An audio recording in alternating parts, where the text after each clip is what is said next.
पर प्रशासन सख्त, भूमि स्वामी सहित अवैध प्लाटिंग करने वालों पर होगी कार्यवाही। दुर्ग जिले के ग्राम हनोदा में बड़े पैमाने पर अवैध प्लाटिंग की शिकायत स्थानीय ग्रामवासियों के द्वारा की जा रही थी, जिसे संज्ञान में लेते हुए गुरुवार को दुर्ग एसडीएम विनय कुमार और नगर तथा ग्राम निवेश के अधिकारियों ने स्थल निरीक्षण किया और खेती के जमीन पर किए गए अवैध प्लाटिंग पर नाराजगी जाहिर करते हुए कहा कि सभी भू स्वामियों को नोटिस जारी किया जाएगा और नियम विपरीत किए गए सभी अवैध प्लाटिंग पर कार्रवाई की जाएगी। वहीं शिकायतकर्ता रविंद्र सिंह का कहना है कि उनके द्वारा अवैध प्लाटिंग के विरुद्ध लगातार शिकायत किया गया था, उसके बाद भी शासन प्रशासन ने ध्यान नहीं दिया, जिसके परिणाम स्वरूप ग्राम हनोदा के खेती भूमि पर धल्ले से अवैध प्लाटिंग हो रही है, जिसके लिए केवल शासन प्रशासन जिम्मेदार है। अगर शिकायत के तुरंत बाद कार्रवाई होती तो ऐसी स्थिति निर्मित नहीं होती। भूमाफियाओं के साथ मिलकर शासन प्रशासन अवैध प्लाटिंग करा रही है और मेरे खेत की ज़मीन पर दलालों के द्वारा मुरूम डालकर सड़क बना दिया गया है। मेरा खेत है, खेती की ज़मीन है और मेरे खेती की ज़मीन पे रोड बना दिए और बलपूर्वक रोड बना दिए। रोकता रहा। उसके बाद सारे विभाग को आवेदन दिया। सारे विभाग को आवेदन देने के बाद भी ये जो है ना रोड इन लोग हटाए नहीं और मैंने न्यायालय में केस किया। न्यायालय से हटाने का रोड आदेश हो गया और हट नहीं रहा है। और संयुक्त संचालक महोदय मेरे को धमकी दे रहे हैं कि इनको नोटिस देंगे करके। और संयुक्त संचालक के कारण ही देखिए पूरा इधर अवैध प्लाटिंग हो रहा है। मैं कंप्लेन करता रहा कि इस रोड को दिखा करके अवैध प्लाटिंग हो रहा है, तो भी इन लोग माने नहीं और ये पूरा अवैध प्लाटिंग करके यहाँ पे रख दिया। और आप देखेंगे पूरा इधर घर बना हुआ है, इधर पूरा प्लाटिंग बना हुआ है। और जिस हिसाब से इन लोगों ने काम किया है, मतलब विगत मैंने 6 महीने से लगातार कंप्लेन किया है। कंप्लेन को रोल आउट करके और संयुक्त संचालक जो नगर तथा ग्राम निवेश विभाग है, उनकी मिली भगत के बिना कैसे बन सकता है। और मैं 6 महीने से कंप्लेन कर रहा हूँ और कोई कार्रवाई नहीं कर रहे हैं। और उल्टा आकर के मुझे ही धमकी दे रहे हैं कि पुलिस फोर्स बुलाएंगे, इनको हटाया जाएगा करके। मैं भी कॉलेज का प्रोफेसर रह चुका हूँ और मैथ्स का टीचर हूँ। और इस तरह का इन लोगों ने काम किया है कि पूरा यहाँ का जितनी स्थितियाँ है सारी स्थिति को पलट करके और दलालों के हित में काम करके सारे प्लाटिंग हो गया। कैसे संयुक्त संचालक के रहते वहाँ पे अवैध प्लाटिंग हो रहा है। आगे आप क्या करेंगे? आगे मैं क्या करूंगा, मैंने कंप्लेन किया है। संयुक्त संचालक के ऊपर कंप्लेन करूंगा कि इसको नौकरी से बर्खास्त किया जाए। इस तरह के आदमी का इसके रहते किस तरह का प्लाटिंग हुआ है, ये मैं जानना चाहता हूँ कि इसके रहते कैसे प्लाटिंग हो गया यहाँ पे और मेरे कंप्लेन करने के बाद भी कैसे प्लाटिंग हो गया। और वहाँ पर अवैध प्लाटिंग की शिकायत बहुत आ रही थी, तो आज टाउन एंड कंट्री प्लानिंग की टीम के साथ और हमारी टीम के साथ हम मौका निरीक्षण करने आए हैं। और जहाँ भी ये अवैध संरचना दिख रही है उनकी भूमि स्वामी को नोटिस जारी किया जाएगा पहले, उसके बाद फिर नियमानुसार कार्रवाई टाउन एंड कंट्री प्लानिंग के नियमों से अधिक कार्रवाई किया जाएगा, क्योंकि ये निवेश क्षेत्र है तो निवेश के क्षेत्र के अनुरूप ही कार्रवाई किया जाएगा। सर, इसमें बहुत सारे पेड़ भी लगे थे, उसको भी काट के इन लोग ये किए हैं, उसके लिए कुछ करेंगे क्या आप? नहीं, अभी अगर कहीं टूट दिखेगा तो उस पर कार्रवाई किया जा सकता है। अगर टूट नहीं दिखेगा तो उस पर कार्रवाई किया जाना अभी संभव नहीं है। और कहीं अगर नवीन पेड़ का अगर कट्टे हुए दिखते हैं या खासकर इमारती पेड़, तो उस पर कार्रवाई भूमि स्वामी पे नोटिस जारी करके किया जाता है। सर, किसके द्वारा किया जाए, अभी किसी का नाम सामने आया है क्या? भूमि स्वामी को पहले करेंगे, अभी नोटिस जारी करेंगे तो भूमि स्वामी से ही पता चलेगा कि कौन कर रहा है, क्या वो कर रहे हैं, स्वयं कर रहे हैं या किसी और के माध्यम से करवा रहे हैं। फिलहाल अवैध प्लाटिंग करने वालों के हौसले इतने बुलंद है कि इनके द्वारा दुर्ग जिले का ऐसा कोई भी क्षेत्र नहीं है जहां पर इनके द्वारा अवैध प्लाटिंग करने से बचा हो। इन भूमाफियाओं के द्वारा खेती की जमीन के साथ सरकारी जमीन पर भी अवैध प्लाटिंग कर मनमाने दामों पर बेचा जा रहा है और शासन प्रशासन अनजान बनकर बैठी है। प्रभात टीवी के लिए योगेश वर्मा की रिपोर्ट। जिला खनिज संसाधन न्याय डीएमएफ बेमेतरा परिषद की बैठक कलेक्टोरेट सभा कक्ष में आयोजित की गई। इस फंड से अंग्रेजी माध्यम स्कूल एवं नरवा गुरवा औबारी के साथ अन्य क्षेत्रों में खर्च करने पर चर्चा की गई। आपको बता दें कि पहले के प्रशासनिक स्वीकृति के 5 करोड़ 70 लाख रुपए कार्यों का अनुमोदन किया गया। इसके अलावा डीएमएफ समिति का पुनर्गठन भी किया गया। जिला खनिज संस्था न्यास निधि में जिले के खनन से प्राप्त रॉयल्टी जमा होती है तथा जिला कोरबा से 3% राशि जिला बेमेतरा को प्राप्त हो रही थी, जो कि संशोधित अधिसूचना के अनुसार 5% दिसंबर 2021 से प्राप्त हो रही है। डीएमएफ में लोकसभा सदस्य, जिले के विधायक पदेन सदस्य होते हैं। कलेक्टर एवं पदेन अध्यक्ष विलास भोसकर संदीपान की अध्यक्षता में बैठक में संसदीय सचिव एवं विधायक नवागढ़ गुरदयाल सिंह बंजारे, पुलिस अधीक्षक धर्मेंद्र सिंह, पदेन सचिव, पंचायत सीओ लीना मंडावी, अनुभागीय अधिकारी राजस्व दुर्गेश वर्मा सहित विभिन्न विभाग के अधिकारी गण, खनन प्रभावित क्षेत्र के सरपंच एवं ग्राम सभा के सदस्य उपस्थित थे।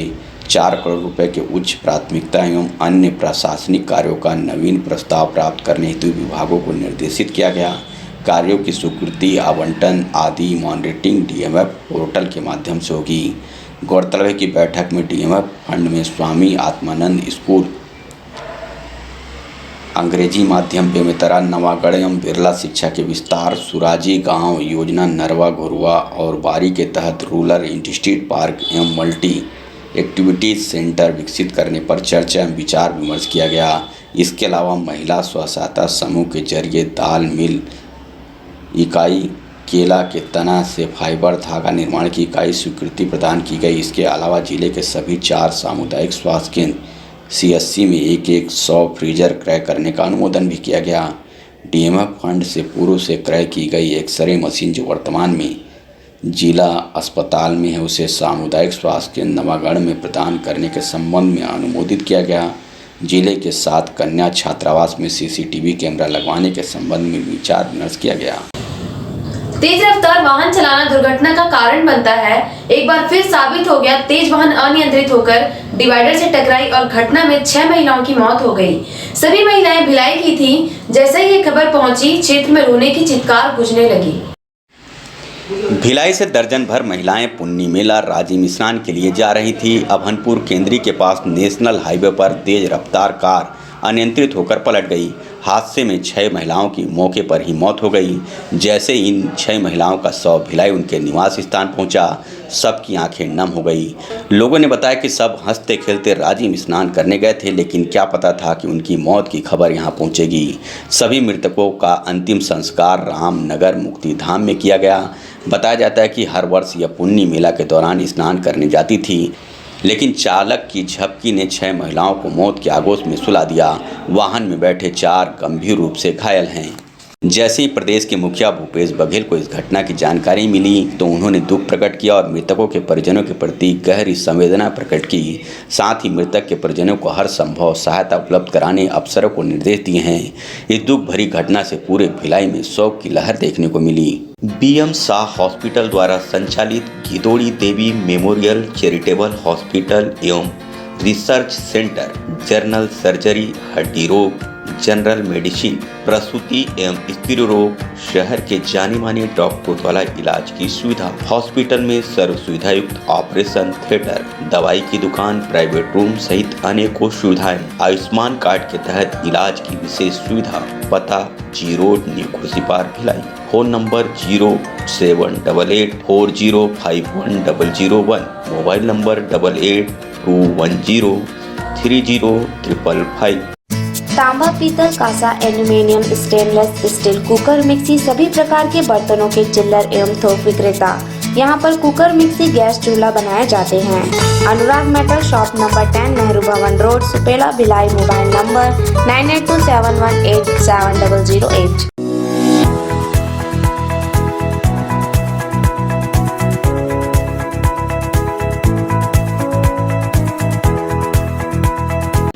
निजी एवं सरकारी स्कूल को 14 फरवरी से खोल दिया गया है।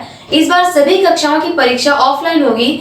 दुर्ग कलेक्टर डॉक्टर सर्वेश्वर नरेंद्र भूरे ने इसको लेकर जानकारी दी है। राज्य सरकार के आदेश के बाद जिले के सभी निजी एवं सरकारी स्कूल 14 फरवरी से खोल दिए गए हैं। जिले में कोरोना संक्रमण की संख्या में लगातार आ रही गिरावट को देखते हुए यह फैसला लिया गया है। इस संबंध में जिला कलेक्टर सर्वेश्वर नरेंद्र भूरे का कहना है कि कोरोना संक्रमण में कमी आने के बाद ही राज्य शासन और जिला प्रशासन के द्वारा यह निर्णय लिया गया है। और उनका यह भी कहना है कि कोरोना संक्रमण केवल स्कूल से ही नहीं आ रहा है, अन्य जगह से भी संक्रमण का प्रभाव बच्चों पर पड़ रहा है। लेकिन यदि स्थिति अनुकूल नहीं रही तो बाद में उचित निर्णय भी लिया जाएगा। फिलहाल अभी सभी स्कूलों की परीक्षाएं ऑफलाइन होगी। अभी जो पूरे ज़िले में जो पॉजिटिविटी दर है वो काफ़ी घट गया है। लगभग 2 से भी नीचे अभी पॉजिटिविटी दर पिछले कुछ दिनों से है। और इसी को देखते हुए और बच्चों के भविष्य को देखते हुए ही यह निर्णय लिया गया है कि ऑफलाइन माध्यम से एग्ज़ाम्स कंडक्ट कराया जाए, क्योंकि सही आकलन होना भी ज़रूरी है। अगर कुछ कमी आती है तो उसको हम लोग पालक, बच्चे और प्रशासन और जो संस्था है वो सब मिलके उसको पूरा कर सकते हैं। तो इसी उद्देश्य से ये किया गया है। और मेरा मानना है कि क्योंकि कोविड के केसेस आते, अभी बीच में एक लहर आई थी फिर गई, तो ये जो चक्र है ये कब ख़त्म होगा इसकी जानकारी किसी को भी नहीं है। तो हम लोगों को इस कोविड अप्रोप्रिएट बिहेवियर को एक अपने जीवन का अंग बना लेना चाहिए। मास्क, सैनिटाइजर, इन सब चीज़ों का इस्तेमाल करते हुए किसी भी प्रकार की एग्ज़ाम हम लोग ऑर्गेनाइज कर सकते हैं। कहना है कि केवल स्कूल ही एक माध्यम नहीं है जहाँ से इन्फेक्शन स्प्रेड हो सकता है, इसके अलावा बहुत सारे माध्यम हैं। तो सभी क्या हम लोगों को ये भी सोचना चाहिए कि केवल हम लोग उसी एक चीज़ को जिम्मेदार ठहराते हैं या फिर अन्य भी कोई माध्यम है जिससे संक्रमण फैल सकता है। तो इन सभी चीज़ों पे विचार करना चाहिए, उसी के बाद किसी कंक्लूजन पे आना चाहिए। सर, यदि इस बीच कोई बच्चा संक्रमित हो जाता है स्कूल जाने पर, उस स्थिति में क्या होगा? नहीं, संक्रमण होने के चांसेस तो कहीं भी है। इसके लिए केवल स्कूल ही एक केवल माध्यम नहीं है। बाहर, क्योंकि पेरेंट्स भी बहुत बाहर जाते हैं मार्केट में, तो उनके माध्यम से भी बच्चों को ये सब कोरोना का संक्रमण हो सकता है। परंतु अभी पॉजिटिविटी दर काफ़ी कम हो चुका है, तो मेरा ये मानना है कि इस प्रकार की कोई स्थिति नहीं बनी। भोपाल का रहने वाला राजू घूम घूम कर धातु ढलाई का कार्य करता है। यह धातु शिल्पी कला में पूरी तरह पारंगत है। आज आपको ऐसे शख्स राजू से हम मिलाने जा रहे हैं जो कि घूम घूम कर धातु की ढलाई कर अनेक भगवान की मूर्तियां बनाकर अपना जीवन यापन कर रहा है। यह शख्स रहने वाला भोपाल मध्य प्रदेश का है। भोपाल के पारंपरिक घड़वा धातु शिल्पियों द्वारा प्रयुक्त की जाने वाली धातु ढलाई पद्धति लास्ट वेक्शन प्रोसेस का ही आदिम रूप देते हैं। वे 2 पीढ़ियों से इस पद्धति का अनुसरण करते आ रहे हैं। कालांतर में पुरातत्व पद्धति में कुछ बदलाव भी हुए, परंतु मूल सिद्धांत जस के तस हैं। धातु ढलाई के कार्य में सारा घुमंतु परिवार सहायता करता है। घर की महिलाएं और बच्चों की भूमिका इस कार्य में बड़ी महत्वपूर्ण होती है। महिलाएं साँचों के लिए मिट्टी लाती हैं और उसे छान कर कूट कर तैयार करती हैं। वे मूर्ति पर अलंकरण का कार्य करती है। सारा परिवार यदि महीने भर काम करे तो गुजारे लायक काम हो जाता है, परंतु यह काम 8 महीने चलता है। बरसात के 4 महीने अधिकांश घुमंतु खेतीबाड़ी में बिताते हैं। घुमंतु लोगों द्वारा मूर्ति बनाने की पद्धति बहुत ही प्राचीन एवं सरल है। इसमें अधिक समय लगता और तकनीक में निपुणता की भी आवश्यकता होती है। आज भी घुमंतु जाति के लोग ढलाई इसी परंपरागत तरीके से कर रहे हैं। धातु ढलाई कार्यशाला में कार्यरत घुमंतु धातु शिल्पी की विशिष्टता उनकी निर्माण प्रक्रिया के प्रत्येक सोपान में दिखती है। ऐसे घुमंतु कारीगरों की अब राज्य सरकार के द्वारा किसी भी प्रकार की पूछ परख नहीं होती। सरकार के द्वारा उनको प्रोत्साहित कर उनके हुनर को सही दिशा देने की जरूरत है। आपका राजू। कहाँ से आए हैं आप? भोपाल से आए। क्या ये मूर्ति आप लोग बनाते हैं? सिल्वर पीतल जला के ढालते हैं। कब से कर रहे हैं मूर्ति कला काम? 10-12 साल हो गए। आपके पिताजी लोग भी ऐसे काम करते थे। कितना कमा लेते हैं इससे? 200, 250, 1000-1200, धंधे के ऊपर है, कोई भरोसा नहीं है। आप मूल भोपाल के रहने वाले हैं और घूम घूम के ये सारा कुछ बनाते, गाँव देहात घूमते हैं। अभी बेमेतरा में कब से यहाँ बना? हो गया। थाना उतई पुलिस को मिली बड़ी सफलता। चोरी के 7 आरोपियों को गिरफ्तार कर भेजा जेल। दुर्ग जिला पुलिस इन दिनों अपने काम को लेकर कुछ ज़्यादा ही सजग दिख रही है, जिसका परिणाम भी देखने मिल रहा है। दुर्ग जिला पुलिस एक के बाद एक कई मामलों में फरार आरोपियों को पकड़कर जेल भेज चुकी है। उतई थाना पुलिस ने भी आसपास के ग्रामीण क्षेत्रों में हो रही लगातार चोरी पर अंकुश लगाने क्षेत्र के कई चोरों को पकड़कर उनके पास से 4 मोटरसाइकिल, 4 साइकिल और 26 नग मोबाइल और 1 सोने के हार को भी जब्त किया है। ग्रामीण पुलिस अधीक्षक अनंत साहू ने बताया कि कुछ समय से पारधी गैंग क्षेत्र में चोरी की वारदात को अंजाम दे रहे थे, जो कि पुलिस के लिए सरदर्द बनी हुई थी। उतई पुलिस लगातार इन चोरों की पतासाजी कर रही थी। इसी दौरान सूचना मिली कि उतई चौक में कुछ लड़के चोरी के मोबाइल बेचने ग्राहक तलाश रहे हैं, जिसे पुलिस ने घेराबंदी कर पकड़ा। थाना क्षेत्र में दिसंबर माह में एक मेडिकल दुकान में चोरी की घटना हुई थी। उस घटना को लेके एक सीसीटीवी फुटेज मिला हुआ था। इस पर से सीसीटीवी फुटेज के आधार पर से जो संदेही है उनकी लगातार पता तलाश की जा रही थी।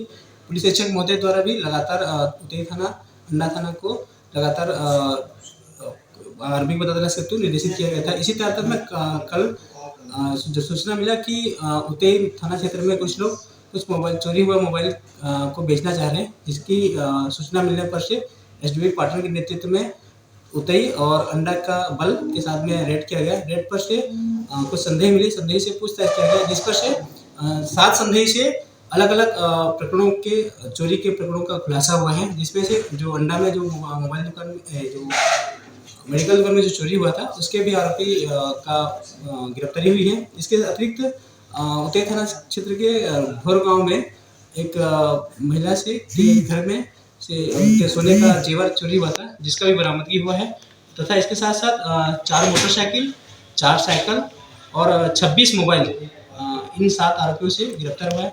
सभी आरोपियों को रिमांड में लिया जाकर जेल दाखिला किया जा रहा है और इनसे और पूछताछ की जा रही है कि और कितने घटनाओं में इनके द्वारा संलिप्तता पाई गई। अब तक की जो पूछताछ किया गया उसमें उतई थाना के 4 और अंडा का 1 प्रकरण, कुल 5 प्रकरणों में इनकी गिरफ्तारी हुई है। इसके अतिरिक्त 41 से की कार्रवाई की जा रही है। उतई पुलिस की इस कार्रवाई से आसपास के क्षेत्रों में कुछ दिनों के लिए चोरी की वारदात में कमी आएगी। प्रभात टीवी के लिए योगेश वर्मा की रिपोर्ट।